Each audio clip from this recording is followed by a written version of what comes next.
Estamos ao vivo agora, né? Para você que nos assiste aí, boa tarde, porque se nós estamos fazendo essa gravação aqui de noite, são nesse momento 21h03 aqui no Brasil, 1 hora, né? Praticamente 3 minutos em Angola. Estamos fazendo essa gravação e queremos agradecer a você que está aí, né? Que ficou expectante por essa transmissão. A gente foi fazendo a publicação aí durante a semana, né, aqui do Adfontes, e eu e os meus brothers, meus amigos, Luiz Mendonça e Oscar João Dielo, estamos aqui para bater um papo, né, conversar um pouquinho sobre fé e política, que é essa temática que a gente está abordando no Adfontes, e queria dar um momento aí para vocês, brothers. Como vocês estão? Muito frio aí, Luiz, Oscar. Oscar está 1 hora a menos que a gente aqui em São Paulo, né, Oscar? É verdade, 1 hora a menos aqui no Mato Grosso do Sul, né, e 1.200 quilômetros de São Paulo, e muito frio, né? Ontem fez muitos graus. Quantos? Hoje está melhorando já. Uhum. Legal. Ok, para mim tá normal. São Paulo também tá muito frio, mas hoje, em relação aos dias que passamos, os 2 dias, hoje está um pouquinho mais tranquilo. Tá tranquilo. Eu tô aqui sentindo um pouquinho menos do que esses dias, então é razão de dizer que ainda dá para ficar fora dos cobertores, não é? Aqui em Sorocaba também, cara, tá frio, bastante frio. Ontem mesmo eu tive que trabalhar aqui de casa, não tinha coragem de sair. Fiquei debaixo das cobertas com o aquecedor ligado, cara. Foi um dia foi um dia daqueles, né? Um dia daqueles. Então, né, vamos dar início ao nosso bate-papo, né? Esse momento aí. Luiz, nosso presidente, você quer fazer uma breve consideração sobre o nosso grupo? Quem somos? Quais são os nossos objetivos? Qual é a nossa missão para a teologia em Angola e também ao mundo fora aí? Nós somos o Adfontes Teologia, um projeto que começou no seminário. Bom é que nós os três estivemos no mesmo seminário, não é? E foi um local no qual aprendemos sobre Deus, fomos quebrados e compreendemos que precisávamos partilhar isso com o nosso povo angolano. Mas antes de continuar, gostaria aqui dizer que não poderemos ter o Elk, né? Por alguns contratempos, ele não poderá estar conosco. Esse projeto começou de nós os quatro, é o Elvis e o Edvânio, mas o Oscar. Então, pensamos aqui, nós somos o Adfontes Teológico, já pensamos bem como podemos trabalhar para ajudar o crescimento do ensino teológico em Angola. E, por meio disso, nós criamos esse projeto com um sonho que temos levado em oração a Deus para amanhã virmos a nos tornar uma escola teológica no contexto angolano.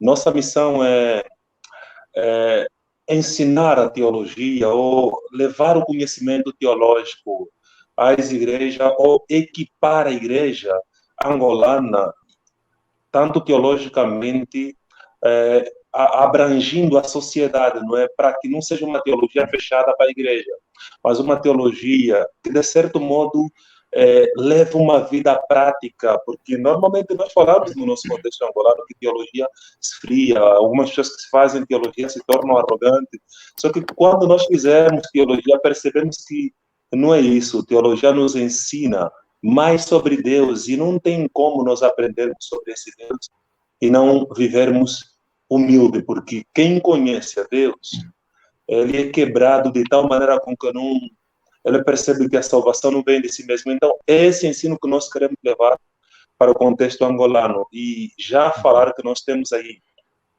projetos de escola teológica, como eu disse anteriormente, e também temos aqui o projeto de cursos bíblicos, cursos básicos de teologia, que nós queremos começar com eles, e também estender esses cursos para o curso médio superior, né? Que nós termos os bons professores que nós tivemos aqui e levarmos como uma extensão para o nosso contexto angolano. Nós também teremos aí um grupo de leituras compartilhadas e em breve nós anunciaremos para que as pessoas participem deste grupo.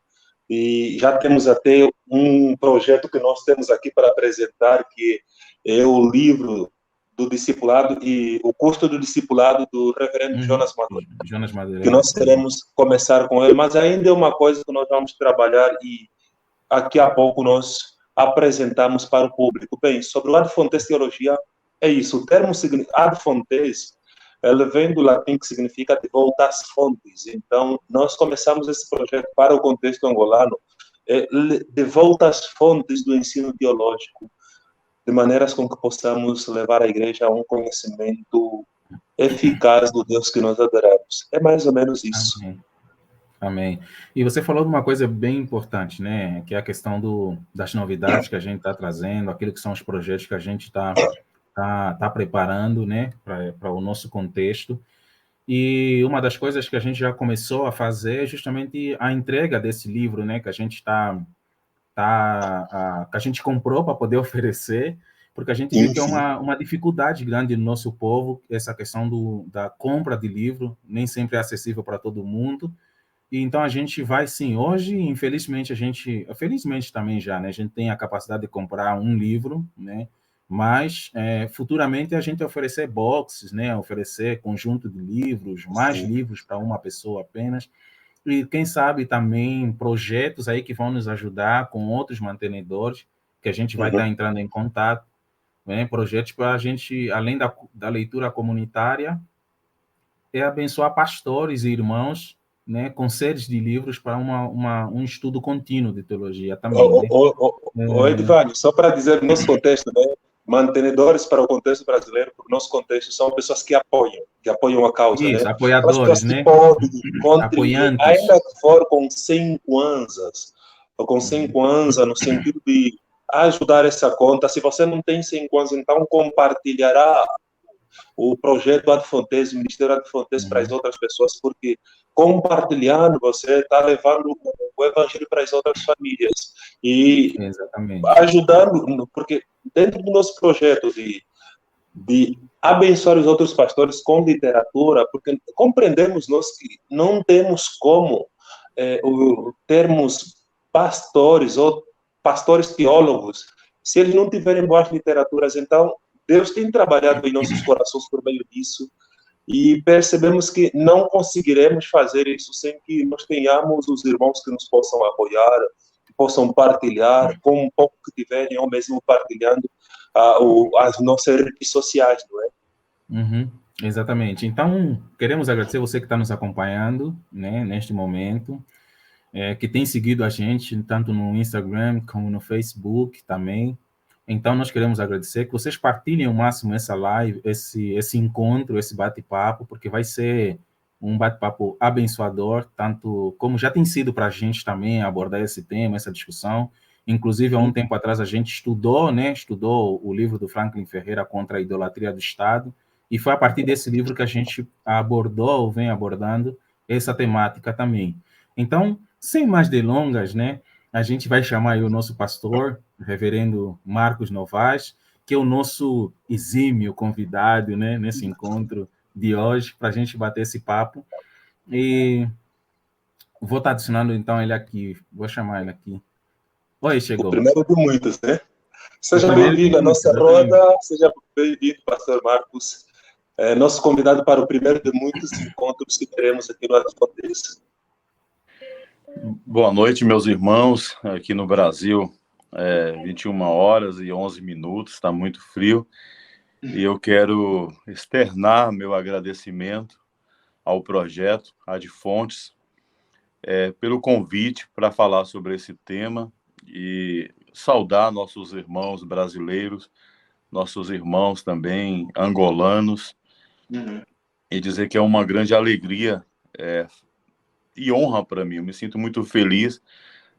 Conheço o Luiz já de alguns anos do seminário, o Oscar também, ex-alunos meus, e é um prazer revê-los aqui, conhecer o Edvânio também, e que Deus nos dê aqui um bate-papo teológico muito produtivo, tanto para o contexto angolano, mas também para o contexto brasileiro, porque ambos os países preciso de uma reflexão mais profunda sobre o tema que nós vamos abordar a partir de agora. Amém, pastor. E, pastor, queremos dar esse momento também para o pastor se apresentar, né? Quem é o pastor? O pastor reverendo Marcos Novaes. Então, eu sou pastor da Igreja Presbiteriana Central de Embu das Artes, alguns 20 quilômetros aqui da cidade de São Paulo, né, da capital. Sou professor de teologia, eu tenho formação na área da teologia, tenho minha graduação, a convalidação do MEC foi em teologia. Sou formado pelo Seminário Presbiteriano Reverendo José Manuel da Conceição também, onde eu obtive ali o grau de bacharel em teologia. Tenho especialização em cristianismo e política pela Unifil. Sou mestre em ciência da religião pela Universidade Presbiteriana Mackenzie. E também sou licenciando em filosofia e também doutorando em educação, arte e história da cultura, também pela nossa Universidade Presbiteriana Mackenzie. Então, meu trabalho tem sido na área de revitalização de igrejas, plantação, como também no campo da educação teológica, onde atuo em alguns seminários aqui em São Paulo e região. Amém, amém. Legal, pastor, legal. Prazer mais uma vez, seja bem-vindo mais uma vez também ao nosso bate-papo. E para começar, né, a gente já vinha conversando um pouquinho sobre essa questão de fé e política, né, cristianismo e política. E uma coisa que a gente se depara quando a gente vai abordando esse tema é que você encontra um certo tabu, né, na abordagem do tema, uma certa resistência e muito desconhecimento também acerca da temática. E olhando para a atual conjuntura, né, dos dois países em que nós estamos inseridos, tanto o Brasil como Angola, nós estamos aí, aqui no Brasil, as eleições serão em outubro, e Angola já será, né, agora no dia 24 desse mês de agosto, e a gente queria bater justamente o papo por conta disso. Mas a pergunta que não cala, né, que é a primeira pergunta que a gente pode fazer aí para o reverendo, a Bíblia fala realmente sobre política ou uma ilusão, né, da gente poder querer anexar esse tema dentro das escrituras? Bom, primeiramente, nós sabemos, como estudiosos da Bíblia, que a palavra política, ela não aparece na Bíblia. Nós não temos a expressão política.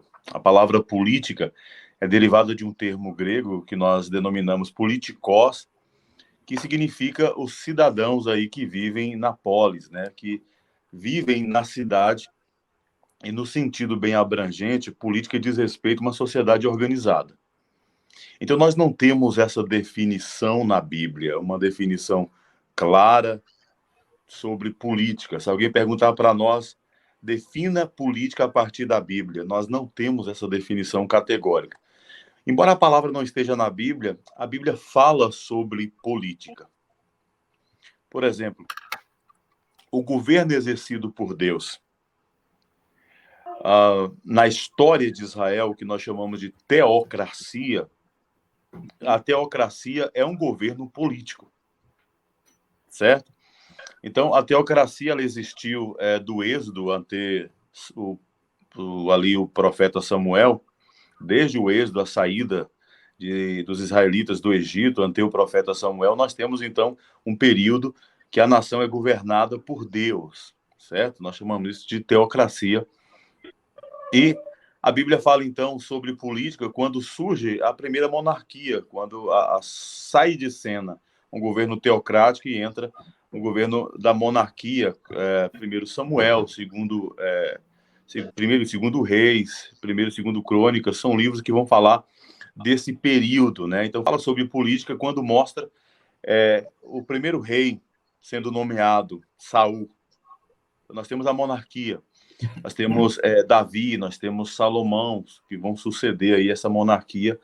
A Bíblia vai falar sobre política quando mostra o reino dividido entre reino do norte e reino do sul, com o filho de Salomão, chamado Roboão. A Bíblia vai falar sobre política quando mostra que a nação de Israel, então, ela é dividida em dois reinos, e depois o reino do norte é levado cativo pela Assíria. em 722 a.C. Então, quer dizer, isso é um ato político, né? Quando os judeus eles são levados para a Babilônia pelo Nabucodonosor, e depois esses judeus eles se tornam escravos do Império Medo-Persa, do Império Grego, do Império Romano.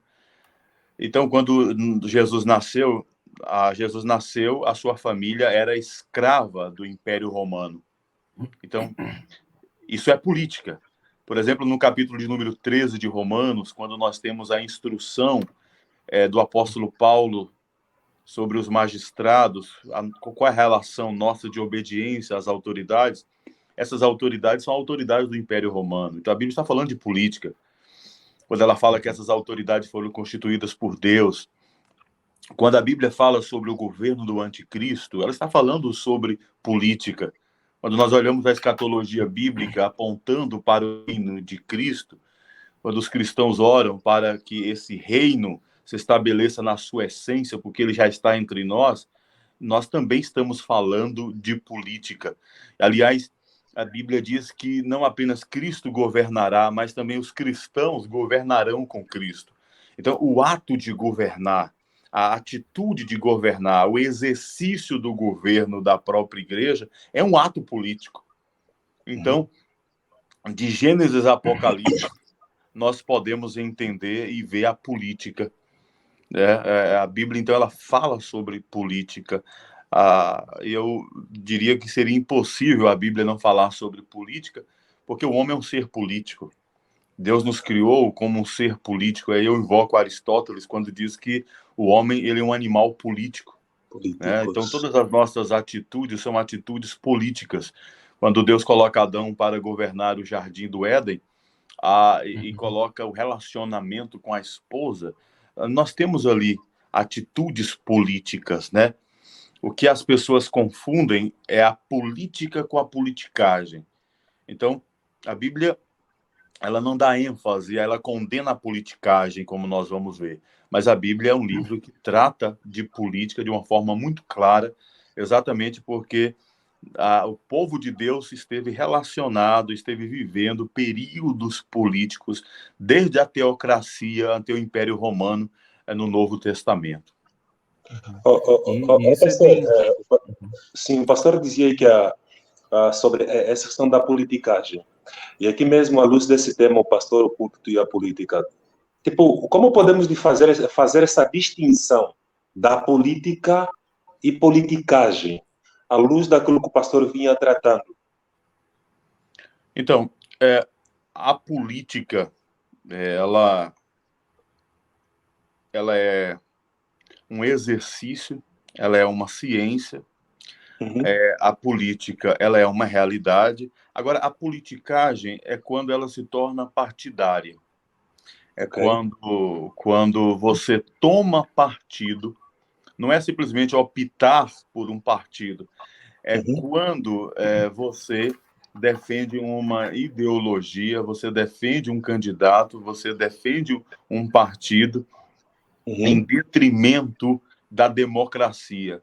Quando você, então, impõe, eu diria que, usando a expressão popular, de goela abaixo, um candidato, partido, e aí isso se torna politicagem. Agora, a política, ela acontece no diálogo. A política, ela acontece na expressão que se usa na educação, na dialogicidade. Ou seja, você tem o seu candidato, eu tenho o meu candidato, você tem o seu partido, eu tenho o meu partido, nós temos opções políticas e podemos discutir isso. Aí nós estamos no campo da política. Agora, a partir do momento que eu sufoco eu quero sufocar a sua opção política, eu quero sufocar a sua decisão, a sua liberdade, então isso não é mais fazer política, isso é fazer politicagem. E nesse contexto ainda, pastor, é interessante a gente também abordar, porque a gente está vivendo num contexto de polarização, né? Bastante polarização, um contexto em que as ideologias, né, da politicagem são bastante presentes e existem crentes, né, inseridos nesse universo também. E como é que a gente pode diferenciar, né? Se a gente pode ir da esquerda, pode ser de esquerda, um cristão de esquerda, um cristão de direita. Como que a gente pode lidar com essas questões das ideologias, né? Visto que é uma coisa presente, tem sido até motivo de mortes, né? Que a gente tem visto aí, de homicídios. Como que a igreja, pode lidar com essas questões, né, das ideologias? Olha, esse é um tema muito espinhoso, porque a, a Bíblia em si, o Evangelho, ela pode se aproximar, a Bíblia e o Evangelho podem se aproximar de alguma ideologia, sim. Mas o que acontece? Na verdade, todas as ideologias, elas cometem um mesmo erro. Toda ideologia tem um problema, seja de direita ou de esquerda. Em outras palavras, qualquer ideologia ela vai exaltar alguma coisa da criação, alguma coisa da realidade, ou algum aspecto específico da realidade, exagerando esse Sim. aspecto, né? Exacerbando aí na valorização desse aspecto. Então, quando isso acontece, essa ideologia ela leva o coração do homem à idolatria. E, nesse sentido, toda ideologia precisa ser analisada de forma crítica à luz das escrituras. Porque qualquer ideologia, eu recomendo o livro Visões e Ilusões Políticas, do David Sim, Koyzis, David que Koyzis, né? que é um clássico. E o Koyzis, ele é um teólogo de linha reformada e conservadora, mas ele é muito honesto academicamente quando ele vai falar do problema das ideologias. Por exemplo, Uhum. ele diz lá no livro que o liberalismo econômico, o liberalismo político, faz um ídolo no próprio indivíduo. O indivíduo se torna um ídolo. A individualidade, né? Então, se preza tanto a liberdade do indivíduo que o indivíduo acha que ele tem uma liberdade sem limites, né? E Uhum. algumas pessoas do liberalismo estão entrando para a anarquia. Eu não preciso mais de governo, não preciso mais do STF, eu não preciso mais do prefeito, eu não preciso de política. Eu sou livre. Então, por conta dessa idolatria que o liberalismo pode levar o indivíduo. O conservadorismo, por exemplo, ele é também muito perigoso, porque ele idolatra a tradição. E tem gente que diz, eu sou conservador, então eu vou conservar os meus costumes. Aí tem conservadorismo dentro da igreja também, né? Aqui sempre foi assim, nós vamos morrer assim. Então, o conservadorismo pode levar a É a idolatria síndrome de da Gabriela, né, tradição. pastor? Conforme dizem aqui no Brasil, né? Isso. Então, por exemplo, nós estudamos Calvino, Lutero, Zwinglio, John Knox, toda uma tradição reformada. O grande problema é quando essa tradição ela era super valorizada, ela é colocada acima da vida, acima das escrituras. Então diz assim, não, nós temos que seguir Calvino em tudo que ele diz. Não, peraí, na igreja de Calvino em Genebra, por exemplo, usava véu. Nós vamos agora colocar véu nas mulheres, né? Então, a questão da idolatria da tradição. Então, por exemplo, o nacionalismo, ele idolatra o grupo étnico ou a Sim. comunidade política. Então, por exemplo, aquela coisa assim, né? Que o nacionalismo diz, não, nós somos brasileiros. Aqui eu sou indígena. Eu sou angolano. Então, às vezes há uma supervalorização que esse nacionalismo ele está acima de tudo e de todos, inclusive acima de qualquer ética. E nós vemos o nacionalismo extremista, por exemplo, em Hitler, no nazismo, né? Ali o nacionalismo sendo levado às suas últimas consequências. Se você não concordar com o nazismo, você é morto. Aí você tem também a idolatria do marxismo, né? Que idolatra uma visão uma visão macroeconômica do Estado, uma interpretação da história pelo viés econômico, né? E nós temos também a questão da idolatria do democratismo, né? Do povo. Então, aquele adágio popular que diz assim, olha, a voz do povo é a voz de Deus. Não, nem sempre. Às vezes a voz do povo é a voz do diabo. Você pode esquecer que, por exemplo, a democracia ela matou Sócrates. Sócrates foi morto por um ato democrático, um ato de todos. Então, perceba, qualquer ideologia ela é perigosa. Qualquer ideologia ela é problemática. Então, o cristão de esquerda, ele corre riscos ao absolutizar a sua ideologia, como tem acontecido, né? Nós estamos vendo aí como uma simples ideologia de esquerda chega a um totalitarismo, domina completamente a vida das pessoas e tira a liberdade de pensar, como países extremamente comunistas que começaram com uma ideologia de esquerda, mas nós também temos o problema da questão ideológica de direita, que ninguém critica, e devemos criticar, sim. Não existem ideologias puras, ideologias santas, né? Então, eu acho que tanto o cristão que tem posicionamentos mais à direita, mais progressistas, mais abertos, como aqueles cristãos, e quando eu digo mais abertas, né, eu não estou dizendo que é o vale tudo, que ele aceita tudo. Não, ele é um cristão que ele pode ter algum viés de alguma visão mais progressista no sentido da educação, no sentido das políticas sociais, no sentido da vida, no sentido de entender que o Estado deve fazer mais pelas pessoas. Isso é uma visão mais da esquerda. Ele pode ter essa visão. Agora, ele tem que entender que essa visão ela é problemática também. Ela precisa ser analisada de forma crítica pelo cristão. Agora, as ideologias de direita também, por exemplo, se o marxismo matou muito lá no norte europeu, né, o capitalismo também tem matado muita gente de fome. Então, nós estamos aqui no Brasil, tem 33 mil pessoas passando fome nesse momento, né? Então, será que nós não temos uma crítica ao capitalismo? Será que nós não temos uma crítica ao conservadorismo? Quer dizer, nenhuma ideologia é completamente santificada. Todas elas são problemáticas. Então, eu diria o seguinte, tenha um posicionamento crítico. Faça questionamentos, pergunte. E quando a sua ideologia confronta com a palavra, você deve, então, abandonar alguns aspectos daquela ideologia. Então, me preocupa quando o cristão de direita diz assim, a minha ideologia é a única certa, né? E o de esquerda diz a mesma coisa. Então, nós temos que ter uma análise mais fria, menos apaixonada, nos distanciar das ideologias e olhá-las à luz da Bíblia. Então, eu diria que qualquer ideologia enaltece um aspecto da criação. E perceba que todas elas têm uma proposta interessante que estava lá no Éden, estava lá na criação. É uma proposta boa. O problema é quando leva essa dimensão para o extremo. E aí você absolutiza isso. Absolutizando isso, você então cria o totalitarismo.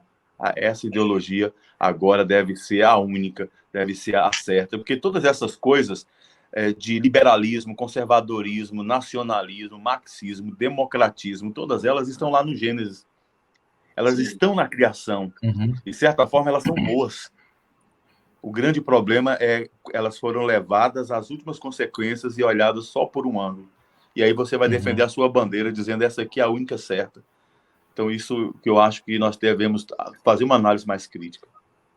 Então, pastor, enquanto o senhor falava, né, primeiro, a questão de apresentação, o exemplo dos Gênesis, a questão da monarquia, né, e a questão da teocracia, é um ponto que me levou a pensar numa situação dos profetas menores, né? Aí tem uma tensão política muito forte. E eu acho que essa tensão política, né, ela até ocorre, vem até o ponto de chegar para o Novo Testamento. E o próprio Cristo passa por essa situação. E também o apóstolo Paulo, né, ele está nesse centro, numa tensão muito grande. Acho que a minha questão seria sobre o conservadorismo. Será que a igreja, já que é um ponto que temos nos apegado muito, a igreja, a história da igreja, ela fala sobre política. A igreja, durante os séculos, ele teve um posicionamento político, né? E se ele falou, eu queria que o senhor comentasse um pouco sobre isso, porque eu acho que é um tema, ou é um assunto que é um pouco, talvez, abordado dentro dos seminários, não sei, para não falar dentro das igrejas, né? A igreja, a história da igreja, ela aborda essas questões políticas. A pergunta é excelente, Oscar, porque a relação da igreja com política sempre foi pendular. O que significa isso? Às vezes, a igreja teve uma aproximação com a política, outras vezes um distanciamento. Então, a resposta a esta pergunta é a seguinte: A igreja sempre teve um relacionamento pendular, às vezes muito próxima da política, às vezes distante da política. Eu vou dar aqui alguns exemplos, Oscar, para a gente poder ilustrar isso. Nós vemos ali em Atos dos Apóstolos os poderes políticos tentando minar a vida da igreja, certo? Nós temos isso. A perseguição política por parte do Império Romano, a igreja também sendo perseguida internamente pela religião judaica, e temos alguns princípios, né? Por exemplo, o princípio da desobediência civil, que vai ser recuperado na Revolução Calvinista, quando Pedro diz assim: importa-nos obedecer primeiramente a Deus do que aos homens. Quer dizer, em alguns textos nós encontramos, como Romanos 13, a clara declaração de que o cristão tem que obedecer às autoridades. E Pedro vai dizer, então, olha, importa obedecer a Deus do que aos homens. Quando o Estado se torna totalitário, eu estou biblicamente autorizado à desobediência. Então, essa foi a relação nos primeiros séculos. Quando o Estado... Só que, pastor, aí nós entramos numa questão. O cristão obedecia. Sim. Acho que travou um pouquinho aqui, né? Sim. Eu penso que travou um pouquinho, sim. Eu estou ouvindo bem agora vocês. Agora voltou, pastor. Pode dar continuidade aí. Acho que o Luiz também queria tocar num ponto. Sim, pastor. Mas aí entramos numa questão, pastor. É que eu até estava acompanhando aquilo que o pastor ia dizendo sobre as ideologias, o cuidado com os extremismos, e aqui voltando um pouquinho, que depois talvez nós pegamos de novo aquele fio lógico. Mas é uma questão sobre estar amparado nas escrituras para desobedecer, tipo, a nossa obediência ao governo ou ao Estado vai até aonde ele não estiver desobedecendo a Deus. Porque se estiver uma balança em que o Estado me leva a desobedecer a Deus, eu preciso ir às últimas consequências, ainda que for para morrer pelo Evangelho. Só que aí lidamos com uma questão à luz do nosso contexto. É que parece que no mundo que nós vivemos, existem alguns cristãos que eles não conseguem lidar com pecados de irmãos na igreja, quando for pecado da fornicação, ou outro tipo de pecados que às vezes tentamos minimizar, ou às vezes ele não consegue lidar com as falhas do pastor dele, mas essa pessoa consegue lidar com a falha de um representante político ou de um candidato que ele apoia, que talvez não é necessariamente cristão. Tipo, como é que um cristão, à luz dessa vida que não diríamos dicotômica, porque não existem dicotomias para um cristão, mas a forma como se vive parece meio como uma dicotomia. Como é que um cristão deve se posicionar diante de um governo que aparentemente é tirano, ou déspota, um governo aparentemente déspota, ou uma política que tipo, massacra, tipo, é pouco humanista. Como é que um cristão precisa lidar com essas coisas? Sim, eu vou só terminar a pergunta aqui do Oscar, de responder aquilo que o Oscar... aí eu já vou emendar, Luiz, com aquilo que você está colocando, porque tem tudo a ver. Então, assim, eu estava dizendo que essa relação ela sempre foi pendular, né? Como, às vezes próxima, às vezes distante. Essa foi a relação da igreja com a política em toda a história da igreja. Depois desse período da era apostólica, da relação conflituosa com o Império Romano, o Império Romano mandou massacrar e matar muitos cristãos, o Império se apresentou como, exatamente, Luiz, esse governo totalitário, né, déspota. Só que o que aconteceu? Quando Constantino ele se tornou imperador, mais ou menos lá no ano 306 depois de Cristo, a história vai falar então que durante a batalha de Adrianópla, né, ele então tem aquela suposta visão da cruz, e uma visão em que fez acreditar a sua vitória a Jesus Cristo. Aí nós vamos ter o Edito de Milão, em 313, né? E aí promulgando a liberdade aos cristãos, e Teodócio vai promulgar aí também o Edito de Tessalônica, em 380 depois de Cristo, que, no final, aquela ideia de que o cristianismo triunfou, né? Porque agora se tornou a religião do Império, em 390, com o último imperador romano, que foi Teodócio. Então, isso trouxe muitos benefícios para a igreja, isso é inegável. A perseguição acabou. Mas o relacionamento da igreja com a política se tornou uma coisa tão estreita e difícil de separar que a igreja ela passou a adotar práticas pagãs, porque todo mundo queria fazer parte da igreja do Império. Então, de lá para cá, a igreja refletiu, se distanciou e se aproximou. Nós temos, por exemplo, o Santo Agostinho, que vai dizer o seguinte, que não existe governo perfeito aqui na Terra, não existe partido político que seja o céu. Agostinho tinha uma visão muito crítica sobre essa questão, e uma visão... ele criticava, embora o pensamento dele é um pensamento ideológico, no sentido de que não era muito realista, né, mas idealista, mas o Agostinho ele foi capaz de criticar esse idealismo dos cristãos, um governo de Deus aqui na Terra, um político que seja de Deus. Essa reflexão de Agostinho precisa voltar, principalmente para nós aqui no Brasil.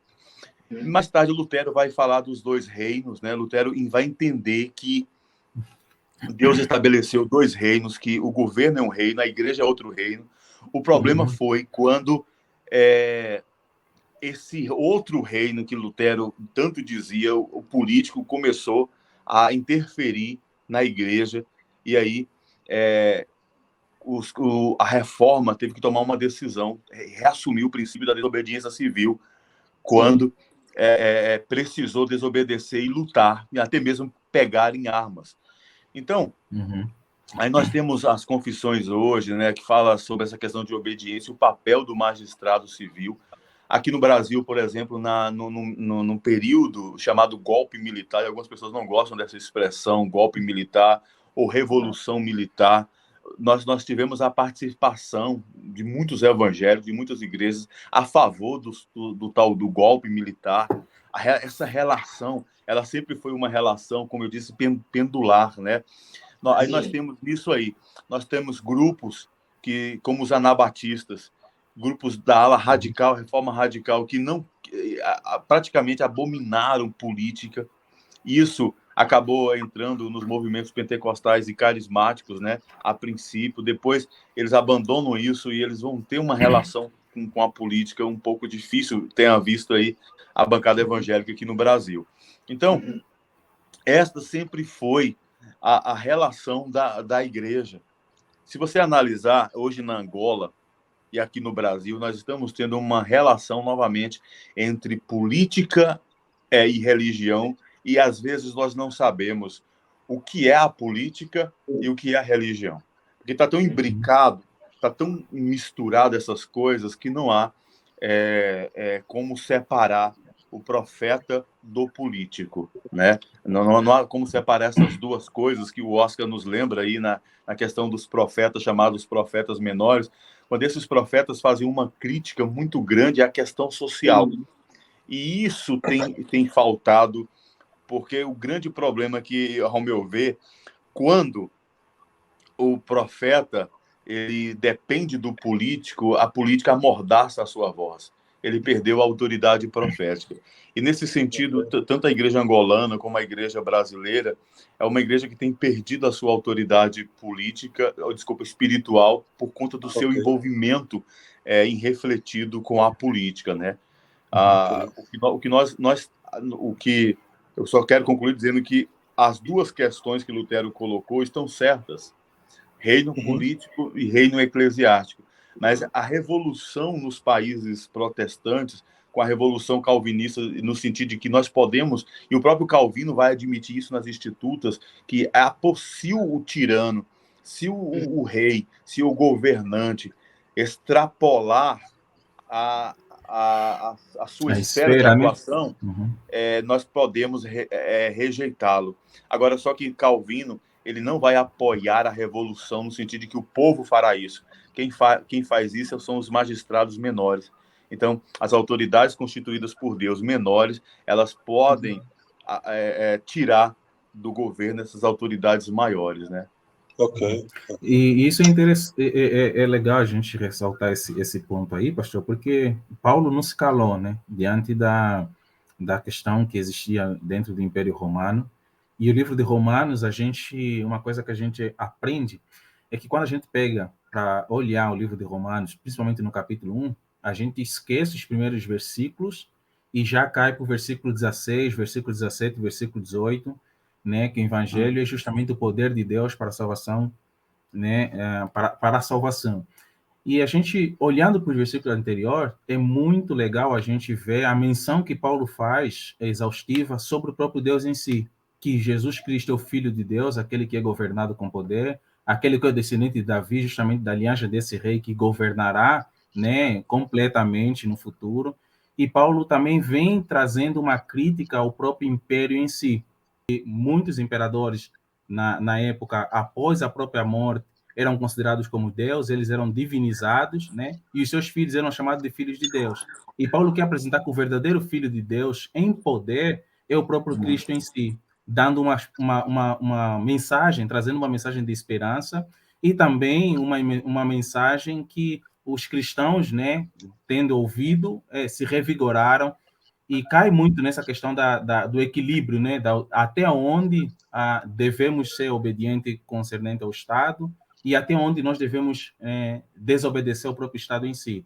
Um Estado que Paulo mostra, por exemplo, em algumas expressões, tanto como a questão do poder do próprio governante do império, a questão do próprio do mensageiro, né, que Paulo se apresenta como mensageiro do próprio Cristo em si, e que tinha um mensageiro do rei que ia levar a boa nova quando o rei chegasse a numa determinada cidade, levava essa boa nova de que o imperador, ou seja, aquele que reinava, o verdadeiro rei, está chegando a essa cidade. E Paulo traz esse contraponto de que Cristo é o verdadeiro rei, diferente do imperador, de que o reino de Deus é aquele que é realmente o reino que deve ser estabelecido tanto para cristãos, né, e tanto para o mundo, é aquele também que será estabelecido finalmente, e que reina realmente, que existe apenas um governante absoluto, que é o próprio Cristo, que foi morto e ressuscitou e hoje senta à direita de Deus. Essa é a mensagem que Paulo traz para o povo, né, de Romanos também, lá, os romanos, né, no caso. Ou seja, a igreja sempre se posicionou diante de questões políticas, como bem o pastor já disse, não é? Mas à luz disso, do que Edvânio falou e do que o pastor também falou, uma questão ressalta-nos, pastor. Quais cuidados o pastor deve ter no púlpito com relação à política? O pastor pode falar de política no púlpito da igreja? Que cuidados obter? Então, em cima dessa pergunta aí, eu acho que é interessante aproveitar essa fala aí, né, do pastor, que foi muito pertinente, né, e proveitosa também. Me lembro quando o senhor falava dessa relação pendular entre a igreja e o Estado. E eu acho que é uma pergunta muito... Não sei se a fala é correta, mas acho que é uma pergunta sensível, né? E como estamos aqui num bate-papo, eu vou aproveitar e fazer essa pergunta. Eu creio que essa relação está se perdendo a cada dia que passa. Talvez essa relação ficou apenas nos livros, né? Se assim posso considerar. Essa relação ficou nos escritos, aquilo que lemos, mas, na verdade, eu acho que hoje não está presente. Então, minha pergunta é a seguinte: um pastor que é candidato de um partido político para as eleições, seja qual for o partido, ele pode continuar a ser pastor da igreja? Ou um diácono que é um candidato, exemplo, a vereador? Claro, em Angola nós não temos vereador, né? Em Angola nós só elegemos o presidente, e o presidente é que elege os governadores, ele mesmo é que elege também os representantes. Nomeia, Oscar. Ele nomeia, né? Nomeia, isso, Nomeia. Correta nomeação. Então, é um contexto bem diferente daqui, né? Mas eu vou fazer primeiro essa pergunta para esse contexto brasileiro. O pastor que quer ser candidato para deputado, para senador, ele precisa necessariamente continuar a ser pastor da igreja? Que consequências isso trará para a igreja? E um irmão diácono, também, que queira se eleger a um vereador, ou ao prefeito, e será que esse irmão pode continuar a ocupar o mesmo cargo que ele está ocupando na igreja? Já que nós temos essa relação pendular.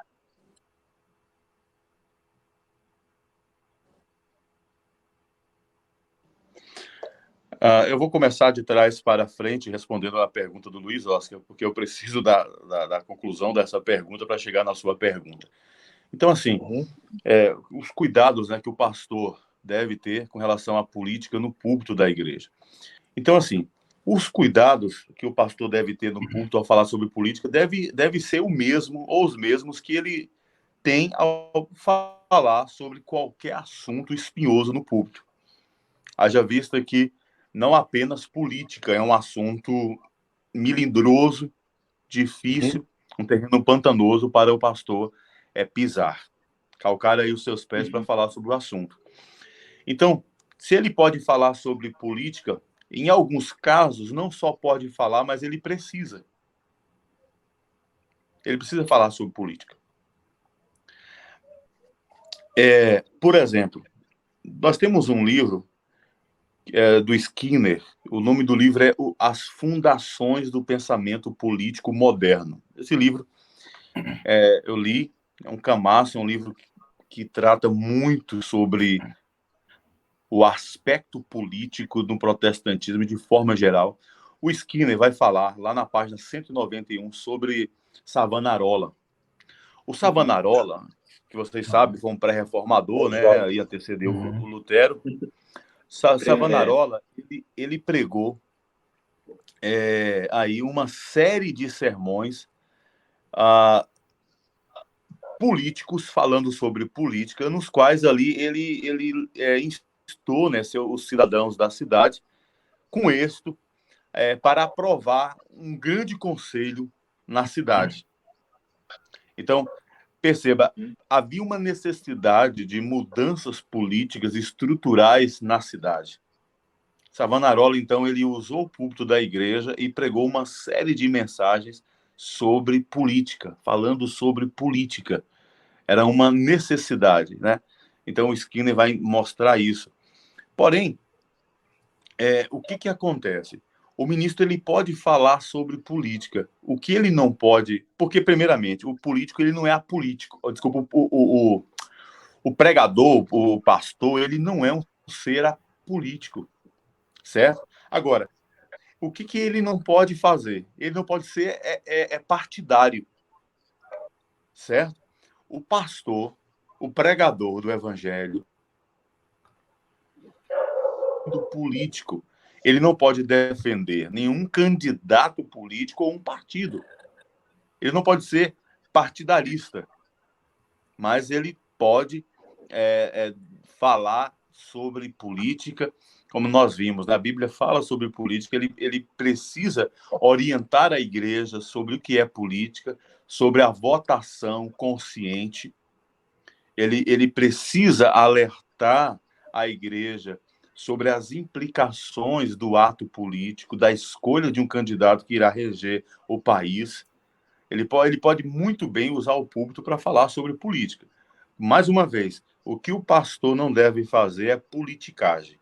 A partir do momento que ele usa o púlpito da igreja para defender um candidato, mesmo que seja o candidato dele, ou um partido político, e aí agora ele já desvirtuou a sua função, que é a função de ser um pregador do evangelho.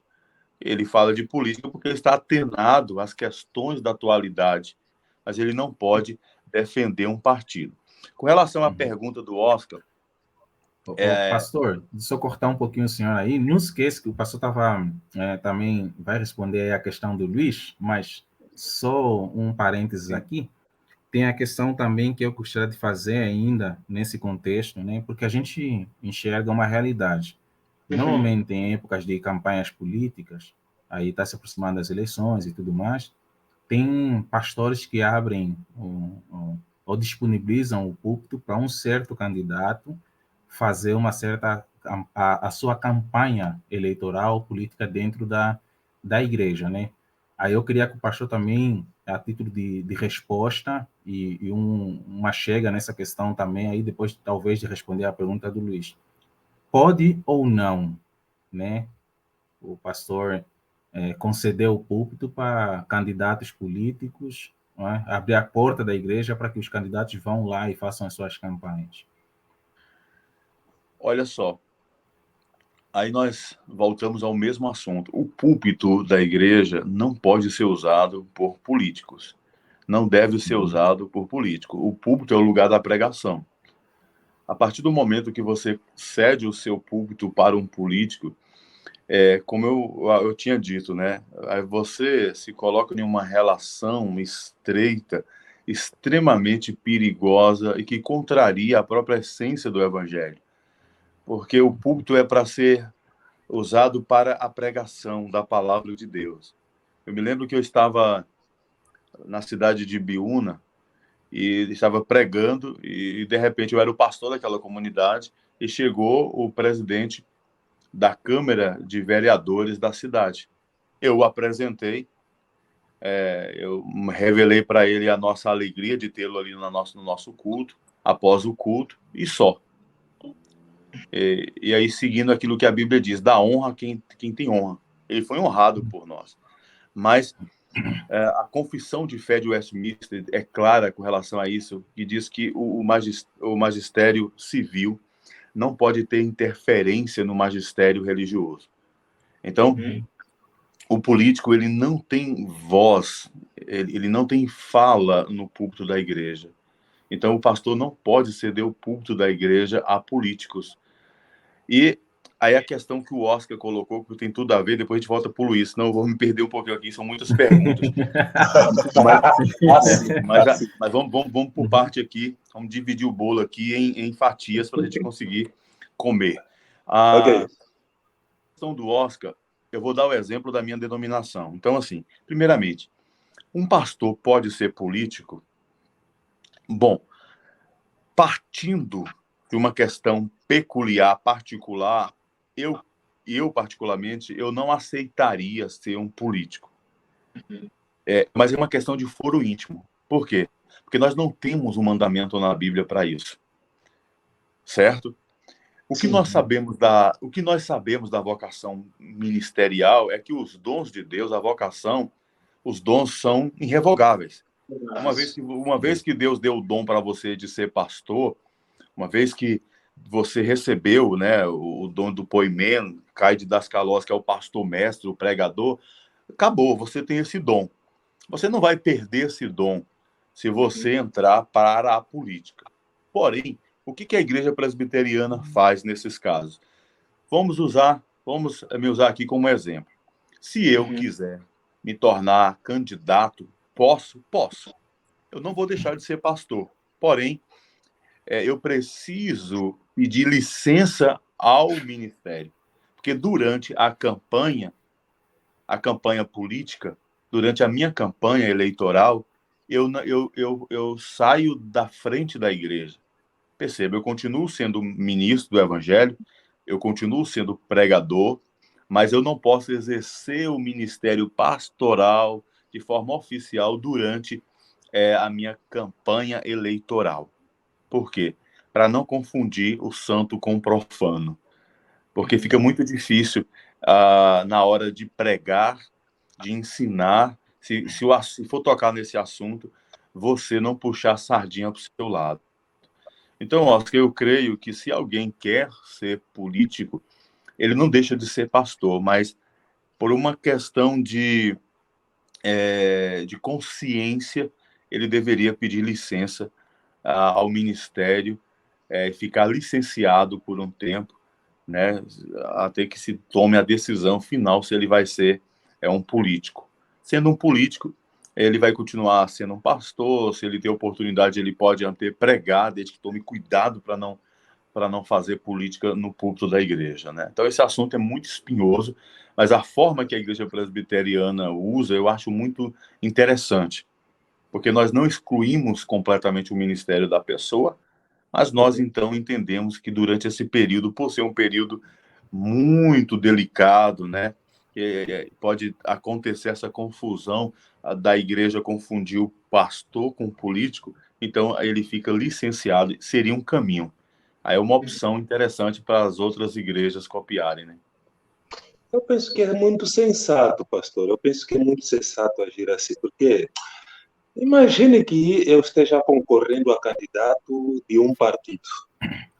E esse partido, por exemplo, eu esteja puxando a brasa para o meu partido, e naturalmente eu farei isso. É óbvio que dentro da igreja eu teria membros que muitas das vezes não corroboram com muitas coisas que o meu partido faz. Logo, nós estaríamos fazendo as coisas dentro da igreja, e por mais tolerante que nós sejamos, nós estaríamos divididos dentro da igreja. Eu, pastor, poderia querer que os membros seguissem o meu partido, ou o partido que eu estou concorrendo. E alguns membros da igreja que também estivessem concorrendo poderiam pedir que uma parte da membresia fosse para os seus partidos, que eles concorrem. Logo, nós teríamos uma algazarra dentro da igreja. Então, eu penso que é muito sensato esse posicionamento que a igreja toma aqui. Eu penso que é muito sensato.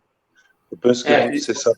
Mas aí eu queria estender essa mesma atitude ao presbítero, ao diácono da igreja que o Oscar perguntou. Eu creio que ele não deixará de ser diácono, ele não perderá o seu ofício, o seu dom que foi entregue pelas mãos ali do ministério, do presbitério, mas eu acho muito sensato, como o Luiz acabou de mencionar, que ele se afaste do seu ofício momentaneamente, e não fale na igreja, e faça a sua campanha política, porque nós também temos que entender que Deus pode chamar alguém assim para atuar na política, né? Nós não podemos satanizar a política, e devemos entender que os servos de Deus também podem atuar na política, aliás, devem atuar nessas esferas, né?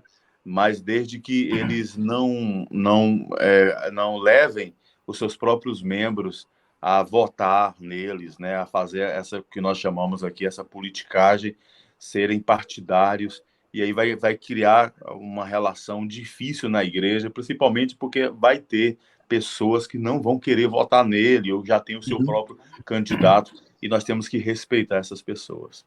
Então, pastor, eu creio que essa questão envolve também muito a questão do escândalo, né? E a igreja precisa ser preservada desses escândalos. Imaginemos esse candidato pastor e ele eleito a um cargo público. E, na verdade, o primeiro escândalo que surgir, a igreja sofre com isso. Eu acho que é algo presente, né? Nós estamos vivendo isso aqui, é algo visível aqui no Brasil, né? E a igreja acaba sofrendo com isso. E eu acredito que isso não está longe em Angola. Talvez os irmãos estão aqui presentes. Eu não sou contra serem feitas orações na Assembleia Nacional, por exemplo, mas esse é um ato que o primeiro escândalo que essas pessoas que fazem orações na Assembleia Nacional, o primeiro escândalo que eles cometerem como membros, exemplo, de uma igreja, isso acaba afetando a igreja, afeta o corpo de Cristo. E então, para essa questão de preservação, né, eu concordo plenamente de como a igreja age nesse sentido, mas numa questão também de preservação, né, da própria igreja, de alguns escândalos que estão por aí e que são muito perigosos, né? E hoje, infelizmente, a igreja sofre com esses escândalos. Então, mas a questão que o Luiz tinha colocado dentro daquela pergunta que ele tinha feito, né, que às vezes a gente cria esse dualismo. Então, nós não aceitamos algumas coisas na nossa vida peculiar, na nossa vida particular. Nós até criticamos as pessoas por cometerem certos pecados, mas quando se trata de política, então nós somos tolerantes com algumas práticas, né? Nós somos tolerantes, inclusive, com algumas coisas que o nosso candidato pratica, né? Por exemplo, aqui no Brasil teve um candidato, há muitos anos atrás, que ele foi acusado de muitos escândalos. E aí depois as pessoas começaram a dizer, não, mas ele rouba, mas faz. E aí surgiu esse bordão na história da política, né? Ele rouba, isso foi um candidato mesmo, que ele era acusado de muitas coisas. Aí o que aconteceu? Os opositores estavam acusando e aí a sua plataforma de política inventou isso. Ele rouba, mas faz. E aí você tem uma ética situacionista, né? Então, meu candidato rouba, mas ele faz. Olha o que ele está fazendo. Quem é que não rouba? Então, o grande problema, gente, é que... E aqui no Brasil, inclusive, nós estamos agora vivendo isso. Então, por exemplo, alguém diz assim, eu vou escolher o Lula, ou então eu vou escolher o Lula para tirar o Bolsonaro. Não, eu vou escolher o Bolsonaro porque eu estou escolhendo o mal menor. Certo? Eu entendo essas compreensões. Mas o que acontece? Hannah Arendt, ela vai dizer o seguinte, que quando a gente escolhe o mal menor, ainda assim estamos escolhendo o mal. Entendeu? A lógica é essa, eu escolho um para tirar o outro, o que é pior, o que é melhor. Só que a análise que nós temos que fazer é muito mais profunda do que esta. E aí, Luiz, o que eu acho com relação a essa questão que você colocou é que há uma superficialidade muito grande por parte do cristianismo que nós estamos vivendo. Aliás, nós estamos... Eu estou pregando uma série de mensagens escatológicas sobre a vinda de Cristo agora na minha paróquia, lá na igreja, e aí eu estava meditando essa semana sobre a vinda de Cristo e como será a geração que antecipa a vinda de Cristo, né? E aí Mateus vai dizer que essa geração, ela se parece com a geração antediluviana, porque eles casavam, davam-se em casamento, comiam e bebiam. Então, eles viviam, né, assim, o máximo da sua vida. Há uma intensa movimentação social, há uma grande preocupação com os prazeres, comer, beber, casar, se divertir. E a característica dos cristãos de hoje é muito parecida com essa geração antediluviana que antecipa também a volta de Cristo, né? É uma geração que ela trata as questões de uma forma muito superficial, né? Então, assim, eu vi um caso, né, de uma cristã que estava vendo, né, dois homens se beijando, a questão da homoafetividade, e ela colocou lá assim, ó, o que importa é o amor. E ela é uma cristã. Então perceba que esse pensamento, essa questão dualista, ela existe, ela está na vida dos cristãos e ela é ampla, ela tem uma dimensão para todas as esferas da vida, inclusive da esfera ética, questão ética. E isso impede uma reflexão profunda. Então, por exemplo, eu vou dar só um exemplo para você. Nós falamos aí de... alguém disse assim para mim, olha, eu vou votar nesse presidente aqui. E eu perguntei, mas por que você vai votar nesse presidente? Me dê uma razão para você que é cristão. Aí a pessoa disse assim para mim, eu vou votar nesse... nós vamos reeleger o nosso presidente porque o nosso presidente é conservador. O que é ser conservador? Até que ponto é o conservadorismo? Né? Aí falaram assim, não, mas é porque ele defende a família. Sim, ele defende a família, mas ele está no terceiro casamento. Então, que defesa da família é esta? Perceba, como as análises são superficiais. Eu disse para ele, eu estou casado há 20 anos. Eu sou conservador. Por quê? Porque eu jamais... Um conservador jamais aceitaria uma pessoa divorciar e casar com uma menina que tem quase a idade de ser filha dele. Certo? Então, assim, esses não são motivos para a gente votar num candidato ou deixar de votar. Nós temos que fazer uma análise mais profunda. Quais são os projetos desse candidato? O que esse candidato traz? Como é que esse candidato vai combater a corrupção, a fome, a miséria, a falta de educação, a falta de saúde? Como é que nós cristãos, enfrentamos a realidade social? Porque a realidade ela está posta.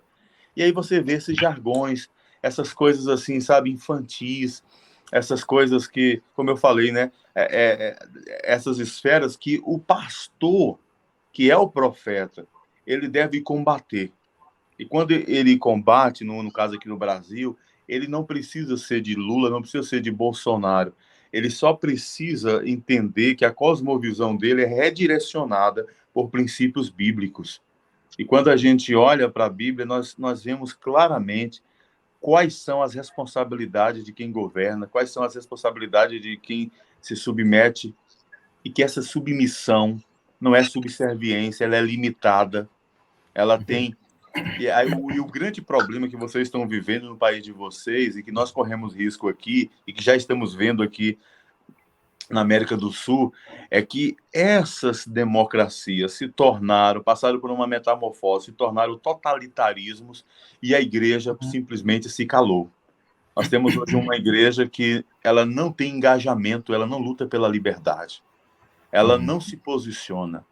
Ela é uma igreja que ela tem uma mentalidade das massas, né?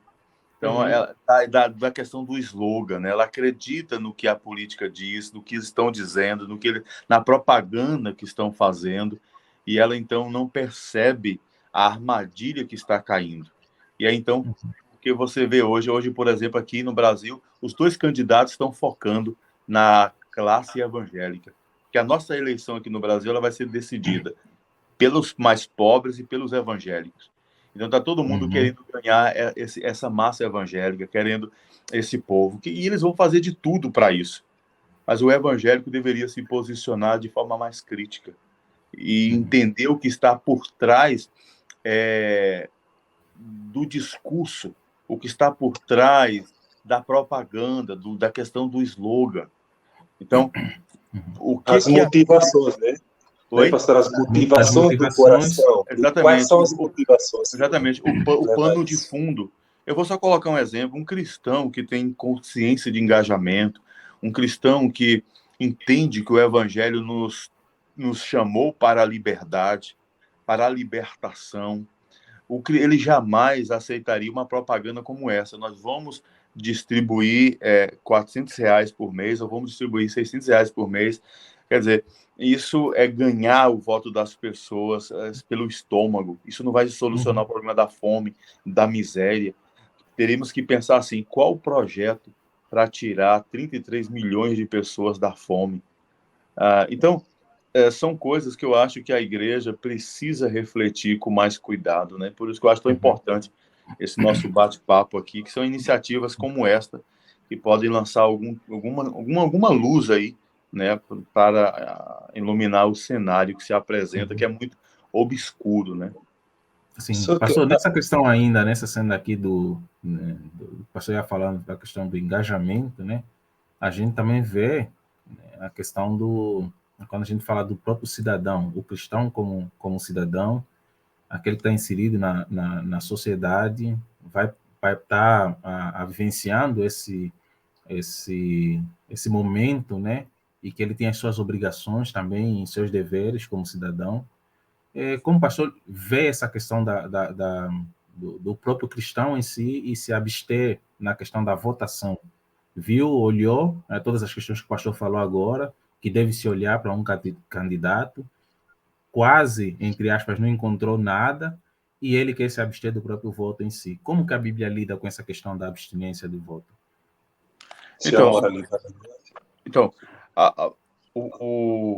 o cristão que entende que ele mora numa democracia, ele mora num país democrático, ele preza pela democracia, ele pode muito bem se abster e votar em branco, ou praticamente não votar em ninguém. Eu acho que sim, eu creio que sim. Por quê?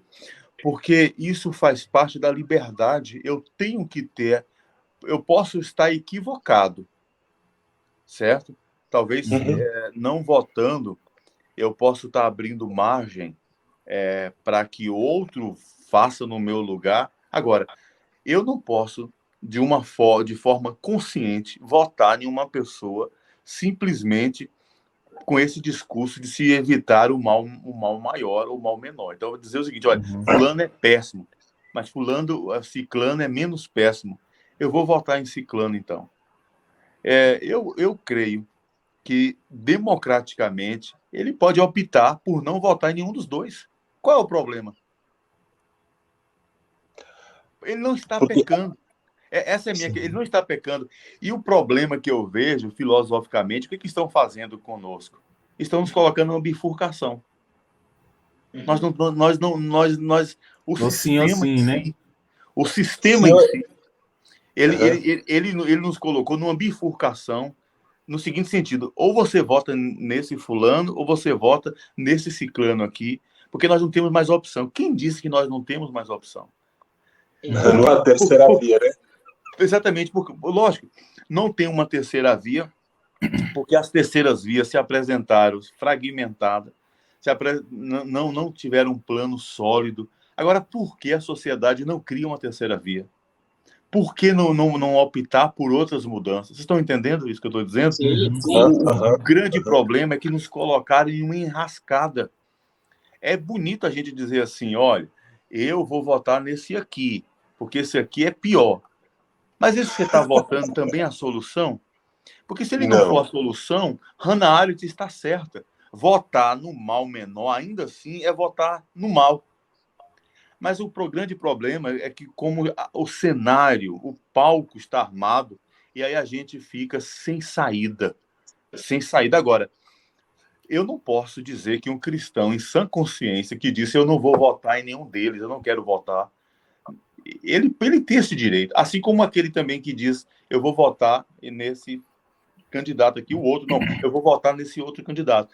Porque, gente, nós temos que valorizar a nossa liberdade.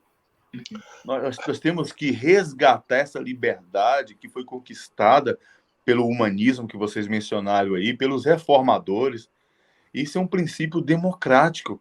Eu não posso ser levado a votar em uma pessoa simplesmente porque todo mundo quer que eu vote nele. Se eu não quiser votar nele, se eu achar por bem não votar nele, podem me chamar de doido, podem me chamar de louco, podem me criticar, mas é um direito meu. O nome disso é democracia. O nome disso é liberdade. E não há nada de imoral nisso. O que eu acho imoral como eu falei, né? O sistema criar uma bifurcação e levar a gente a viver hoje o que nós estamos vivendo, a falta de opções, tanto em Angola como no Brasil.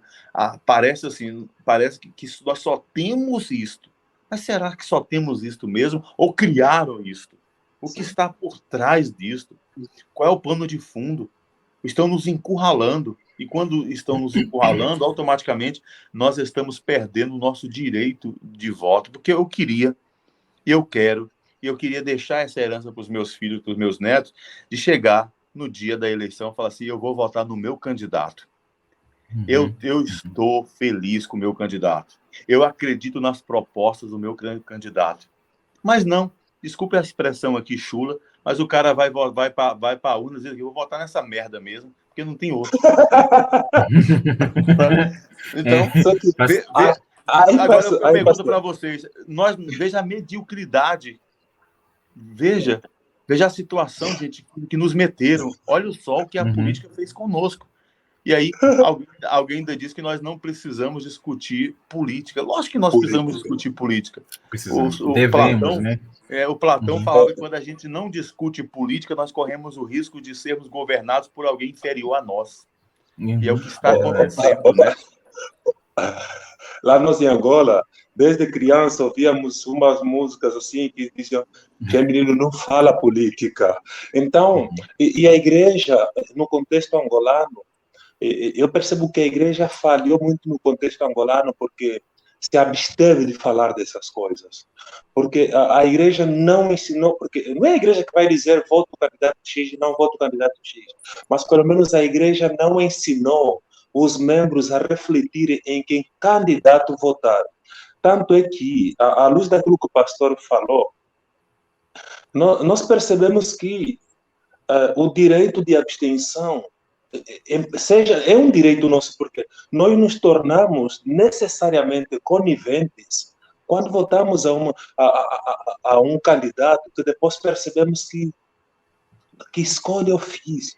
Eu confiei nesse cara. Então, nós nos tornamos, como cristãos, nós nos tornamos coniventes, porque não fomos sábios para perceber até que ponto esse candidato, aquilo que ele apontava como um projeto meio que messiânico, era mais ou menos uma furada, era mais ou menos um programa, ou era mais ou menos uma proposta eleitoralista. Então, de certo modo, nós precisamos ser mais sábios como cristãos e não simplesmente vermos um mal maior ou um mal menor, mas perguntarmos nas propostas e que propostas esse candidato tem para melhorar os problemas que nós já vivemos há um tempo, ou quais propostas melhores esse candidato que tem, já é votado há um tempo, vai apresentar para resolver os problemas do povo, não é?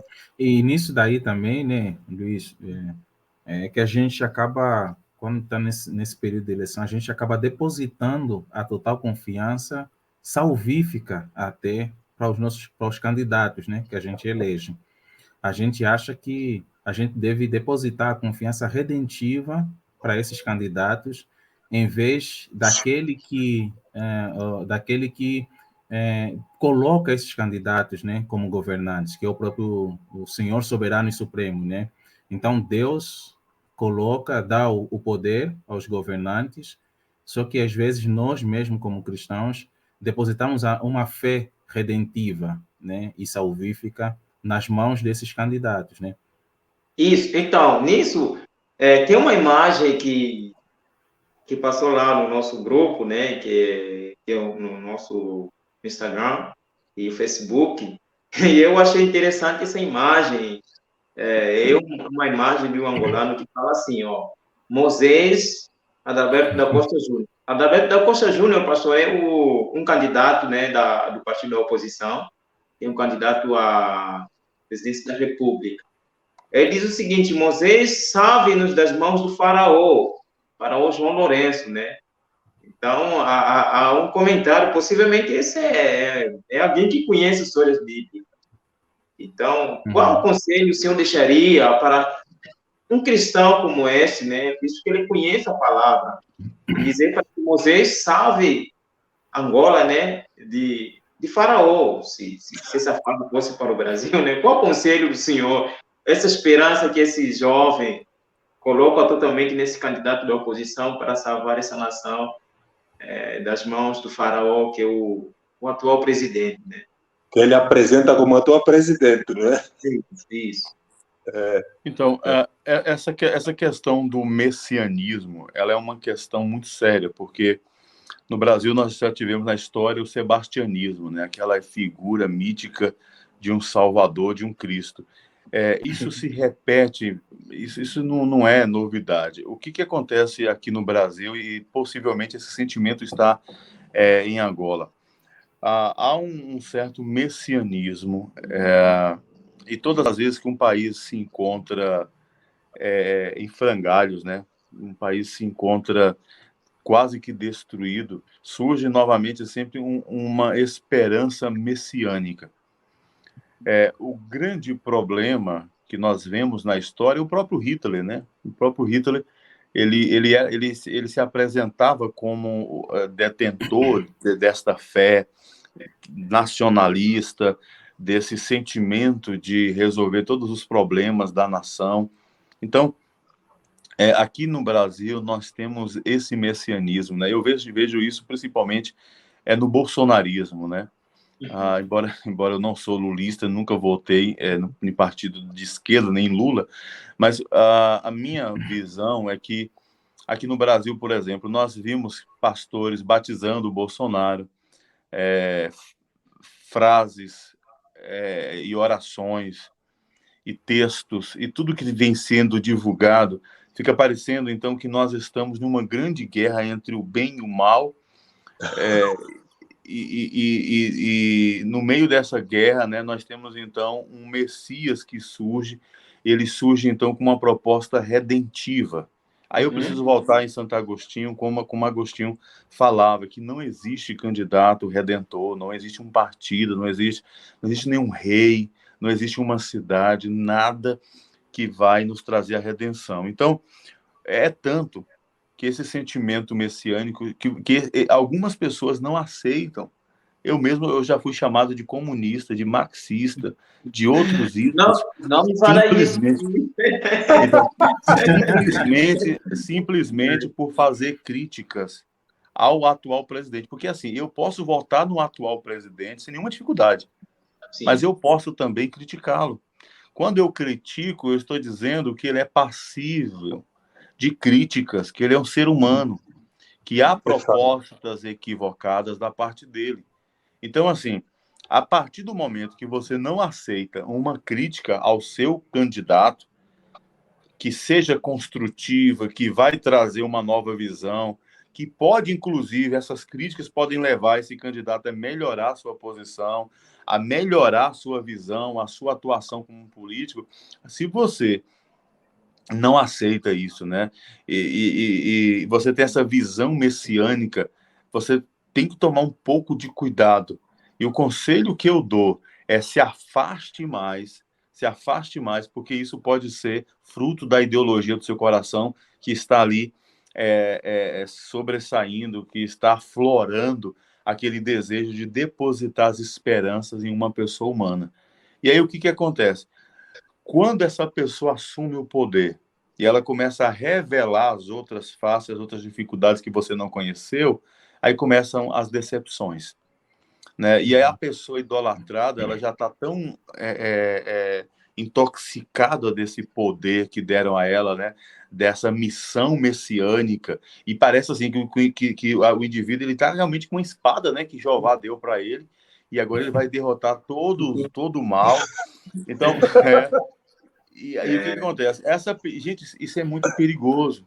Isso é muito perigoso porque isso se torna realmente, se converte em fascismos, isso se converte em autoritarismos. Isso desvia a personalidade da pessoa. Então, o conselho que eu dou é o seguinte: se afaste mais da paixão política. Olhe a política de uma forma muito fria. Olhe a política de uma forma mais racional. Se você vai votar, entenda quem é essa pessoa, tenha uma visão mais crítica sobre essa pessoa. E aí, aquelas visões que nós estudamos em teologia pode nortear isso. Por exemplo, o estudo da antropologia, quando nós estudamos na antropologia a doutrina do pecado, da queda, nós entender que não existe discurso redentor, que não existe fórmulas redentivas, que não existe proposta redentivas, né? Não existe um político. E o grande problema é que os cristãos hoje, como nós falamos no início, esse pêndulo hoje ele está tão para cá, para a política, né? Tão mesclado, né? Hoje, por exemplo, eu estou vendo aí grandes nomes do evangelicalismo moderno já se candidatando a deputados, homens que construíram igrejas, impérios aí a preço, né, de muitas lágrimas e não resistiram a esse canto da sereia da política, né? Estão lá. Então, assim, Oscar, eu diria o seguinte: faça política, mas faça política com consciência, conscientização. O que é conscientização? É quando nós passamos a olhar a realidade, enxergar a realidade, quando a gente faz a leitura da realidade pelas lentes, né, do próprio Deus, como Calvino falava, pelas lentes das Escrituras. Caso contrário, o que nós vamos ter aí é a absolutização, o endeusamento de um ser humano, o endeusamento de uma ideologia, de um partido.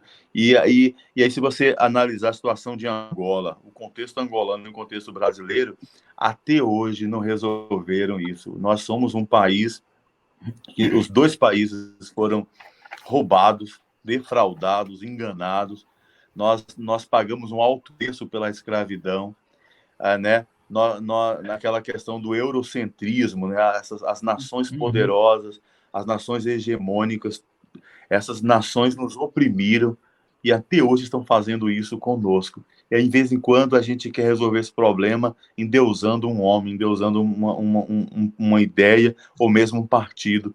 E esse não é o caminho. O caminho hoje é analisar de forma fria, bíblica, de forma mais racional, com os pés no chão, a política. Porque hoje a coisa é tão séria, gente, é tão séria que a gente aqui no Brasil mesmo, né, a gente olha os poderes, né, os interesses, o que está acontecendo, as manobras, e a gente percebe quem sofre, quem está sofrendo, no final das contas, é o miserável, é o pobre, é aquele que é marginalizado, está à margem da sociedade, que os discursos dos políticos não chegam a eles. Então, nós precisamos eleger pessoas que façam política de verdade. E aí, o que vocês precisam analisar é o seguinte: nenhum político consegue mudar uma estrutura se a estrutura está bem enraizada. Por exemplo, ninguém aqui no Brasil governa só. Qualquer pessoa aqui, seja de direita ou de esquerda, ele vai ter que governar com o centrão, né? No início, e eu sei que alguns aqui vão me criticar, alguns bolsonaristas, eu vou dar só exemplo para vocês que estão assistindo.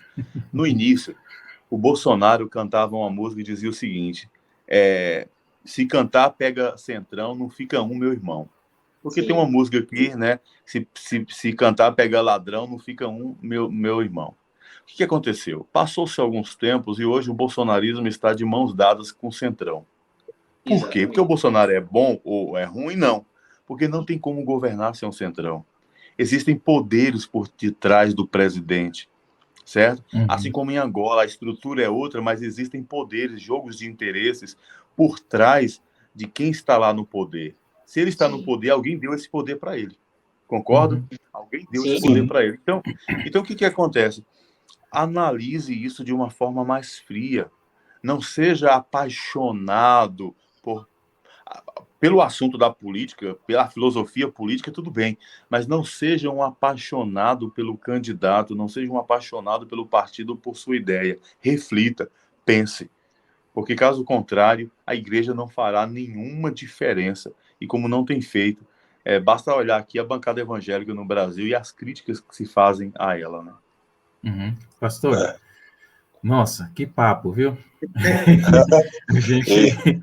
A gente quer mais uma vez aí agradecer a presença do Senhor, muito sábio nas suas explanações, muito profundo também, e eu tenho certeza que você que está nos assistindo a esta hora pode, de certa forma, tirar, né, muito proveito, não diria algum, mas muito proveito desse bate-papo que a gente teve aqui, e que não será o primeiro e o último, mas o primeiro de muitos que a gente vai ter aqui no grupo, não só sobre esse assunto, né, mas também outros assuntos que são interessantes e são pertinentes para a nossa fé, né, tanto não só espiritualizar, né, mas também numa questão prática, no nosso cotidiano, no nosso dia a dia, para nós colocarmos aí e glorificarmos o nome de Deus com tudo isso que a gente for fazendo.